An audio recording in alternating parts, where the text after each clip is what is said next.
Bueno, está muy bien. A ver, vamos a preguntarle cómo vio el partido Sí, el dale. senador formoseño Paul Troni, Ay, Dios mío.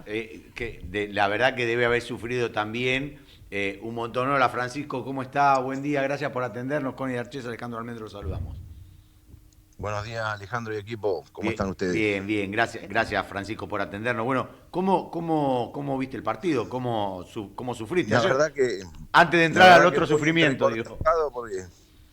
muy entrecortado porque justo se demoró el vuelo, así Mm. que vivimos 30 minutos desde el teléfono en el aeropuerto y Uf, llegamos y justo estaba en el alargue cuando llegamos. sí. Así que, bueno, como todo, Bueno. pero muy entrecortado el caso mío. Bueno. No sufrió tanto el No senador. estuviste ahí para sufrir. Francisco, bueno, se viene un momento distinto. Pareciera ser que hay un momento distinto en donde se ha destrabado lo que tenía que ver con el tema Dorni, que había como paralizado la actividad parlamentaria, y ahora el gobierno quiere retomar el camino de sancionar algunas reformas. ¿Cómo van a trabajar? ¿Cómo están trabajando? Y por otro lado te pregunto, ¿cómo es el tema de la reforma electoral, ¿no? Que es como el tema, el eje central de lo que se viene? Bueno, nosotros tenemos el proyecto así tal cual había venido. Ahora se están hablando de algunas otras cosas, pero bueno, no tengo los pormenores de algunos arreglos o algunos acuerdos que estarían surgiendo, sobre todo con los aliados, ¿no? Que son los que terminan facilitando la aprobación de todas las leyes. Desde que el presidente Milei asumió, si no fuera por los aliados, no podríamos haber sacado absolutamente nada, ¿no? Y esta nueva etapa con Diego Santilli la veo muy positiva. Es un ministro que tiene excelente diálogo y relación con todos. Prueba de eso es que hubo 13 gobernadores En la en Asunción. su juramento, en su asunción. Eso es un gran mensaje hacia esta nueva etapa, ¿no? Que como vos decías, venía todo muy paralizado porque lo del exministro había paralizado la agenda y poder avanzar en lo que todos necesitamos avanzar, ¿no? A mí, vos sabés que hay un tema que me preocupa mucho, que tiene que ver con lo que cuando uno habla con distintos integrantes del gobierno, quieren volver a instalar, que es el tema de las colectoras. Ustedes en Formosa lo han sufrido mucho, el tema de las colectoras. En su momento, en el gobierno de Mauricio Macri, se pudieron sacar. eh, y a mí la verdad que me preocupa que se vuelva a instalar el tema. Bueno, por eso te decía, son cosas que todavía no han llegado al Senado, no podría opinar mucho al respecto, no sé ni cómo se está planteando ni cómo sucede. La realidad es que acá hay 16 gobernadores que tienen reelección y creo que los acuerdos políticos van a ir mucho en este sentido, en esta línea, ¿no?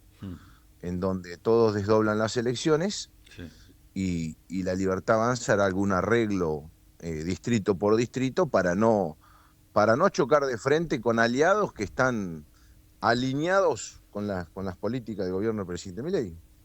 Francisco, Connie D'Artes le saluda, buenos días, ¿qué tal? ¿Usted Buen día. piensa como representante del norte que sigue postergado el norte argentino, que de alguna forma estos acuerdos que ha tenido el gobierno nacional con algunos gobernadores es un tema de supervivencia o tiene que ver con un poco lo que recién charlábamos para que estos gobernadores continúen con sus feudos en el norte?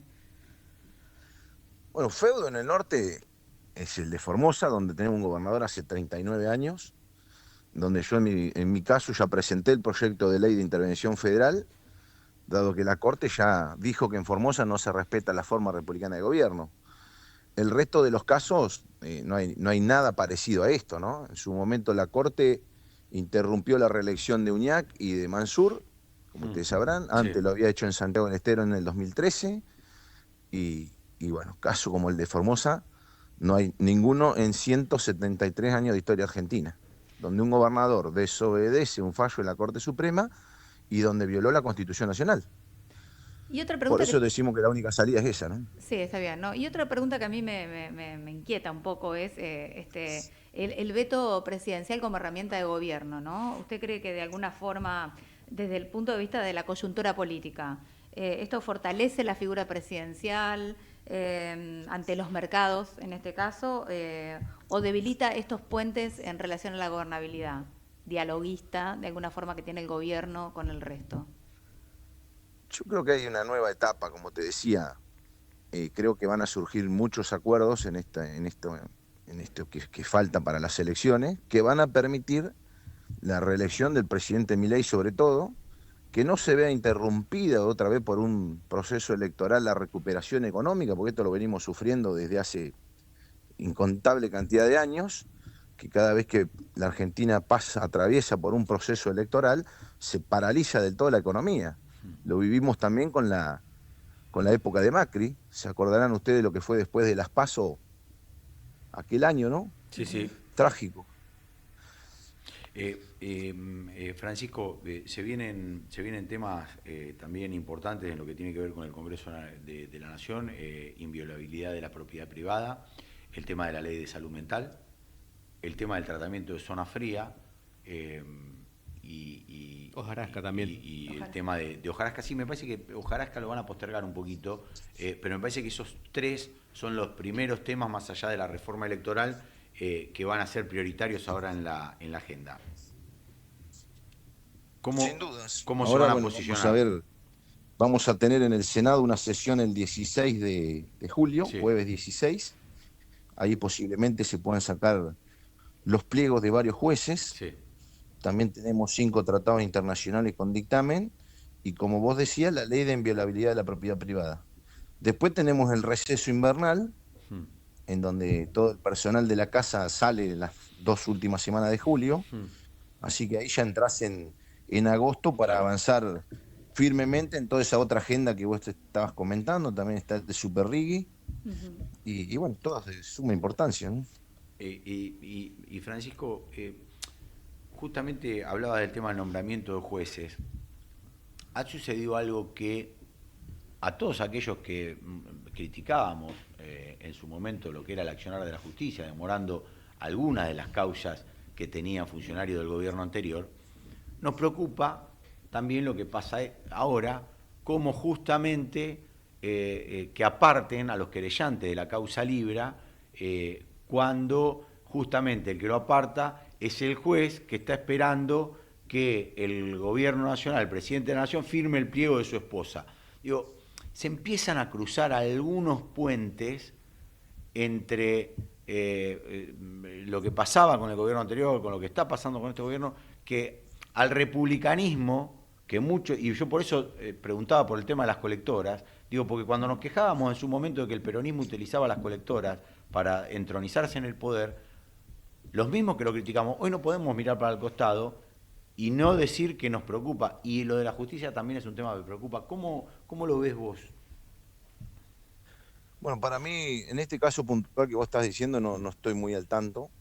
Sí pude leer la noticia en donde la Cámara le permitió ingresar a la querella a la provincia de Chubut y Mendoza, en la causa YPF, donde el hijo la durmió durante 20 años, y eso me parece algo muy positivo, ¿no? Que sabemos que cómo fueron los acontecimientos de esa causa y que nunca se investigó, nunca se llamó a indagatoria, nunca nada, en 20 años. Y que pase esto ahora son indicadores muy positivos. Luego el nombramiento de todos los jueces, a ver, estamos hablando de 300 funcionarios judiciales que se van a estar nombrando de acá, bueno, en realidad ya se nombraron 73. 74, sí, 73. 30 que faltan, claro, de acá a fin de año los otros 230 funcionarios más que faltan, creo que son grandes avances, ¿no? En Formosa pudimos nombrar un juez que tiene una vacancia de más de 10 años, falta un juzgado que se creó hace también como 15 años y nunca se nombró al juez que tiene que intervenir ahí. Y bueno, son pasos hacia adelante. A veces, bueno, como todos saben, todo esto lleva tiempo, ¿no? Sí, estamos todos de acuerdo. Audiencia. Sí. Claro. Francisco, yo le debo reconocer que usted es de los pocos legisladores y senadores que representa realmente a su provincia y ha presentado proyectos concretos en relación a su provincia, muy preocupado por lo que estamos hablando. Pero hay un tema que también preocupa, que es la CIDE y los fondos reservados. Porque uno de los grandes caballitos de batalla del liberalismo y de los libertarios en campaña fue la transparencia, precisamente, institucional, que lo prometieron desde el primer día. ¿Y por qué cree que a veces el oficialismo de alguna forma parece priorizar la agenda de seguridad y espionaje sobre esto que prometieron en campaña? Específicamente hablando de los fondos de la CIDE, ¿no? Y los fondos reservados. No tengo una respuesta para darte. Son muchas cosas que uno también no maneja información de todo, ¿no es cierto? Por supuesto. No podría darte una respuesta. Bien. Francisco, por último, ¿Karina entró al chat de los senadores? No, se creó un grupo nuevo, Sí. donde ingresó Karina Milei, Eduardo Lule Menem, Nacho De Witt y Diego Santilli, 2 días antes de que sea nombrado, ¿no? Claro, donde ya se sabía que iba a ser el nuevo jefe de gabinete. No se sabía todavía, fue un ratito antes, te diría, fue 2 días, o al menos nosotros no lo sabíamos. Ojo. Claro. Y esto lo toman como una intervención del Ejecutivo al Legislativo o parte de lo que tiene que ver con la dinámica parlamentaria para poder seguir los proyectos y cómo se define a la hora de la votación. Yo creo que es una mejora en la comunicación entre el Legislativo y el Poder Ejecutivo. Recuerden que somos 21 senadores, o sea, somos unos cuantos, y que la comunicación sea más directa también está bueno, ¿no? No me parece nada mal, digamos. A mí me parece bien, esto es una opinión personal, lo que pasa es que el Ejecutivo debe recordar que ustedes representan a las provincias, que el federalismo tiene que estar presente independientemente de la presencia de un gobierno nacional, ¿no? Del Ejecutivo. Bueno, por supuesto, eso ha quedado totalmente demostrado. Aquí hubo una resistencia, llamémosle, a este caso Adorni, y muchos fuimos los que dijimos que eso perjudicaba tremendamente al Ejecutivo, a la agenda, al discurso y hasta la economía, te diría, ¿no? Claro. Esta indecisión durante tantos meses creo que causó un gran daño. Y bueno, yo soy de los que creen que ser obsecuente, en vez de ayudar, perjudica, ¿no? Entonces, siempre doy mi punto de vista, pero siempre fiel a las ideas. No significa que uno no esté alineado con las ideas, todo lo contrario. Pero si vas de acompañante en el coche y ves que estás por chocar un paredón, sí, che, fíjate, frená o doblá. Claro. O déjame bajar del auto. Eso se llama congruencia, así que lo felicito, senador, porque es congruente. Francisco, te agradezco. Bueno, me pasó lo mismo con Lijo. Claro. Claro, lo recordamos, sí. Pero por eso que yo creo que, si bien hay algunos que prefieren seguir una línea a toda costa, pero bueno, cuando uno ve algo, yo tengo la obligación de manifestarlo. Sí, miren, me parece que esto está mal, esto no va a andar, esto, bueno, uno lo dice y asume la responsabilidad, ¿no? Senador Francisco Poltroni, gracias por esta comunicación con la vimos venir, que tenga un buen día. Y Francisco, fíjate que el martes a la 1 de la tarde juega Argentina, no te tome ningún avión, por favor, esa hora. Te mandamos... No, vos sabés que teníamos un avión a la mañana, sí, y que es el único vuelo que hay a Formosa, sí. Y ese día lo corrieron a la tarde y tras de eso se demoró, así que... No, tremendo, bueno. Ya vamos a tener internet en los aviones. Ya vamos a tener, ojalá, eso sería buenísimo. La tecnología llega a todos lados. En cualquier momento. Bueno, te mandamos un abrazo grande. Gracias, que tengas buen fin de. Igualmente para ustedes. Hasta luego. El senador nacional de la Libertad Avanza por Formosa, Francisco Poltroni.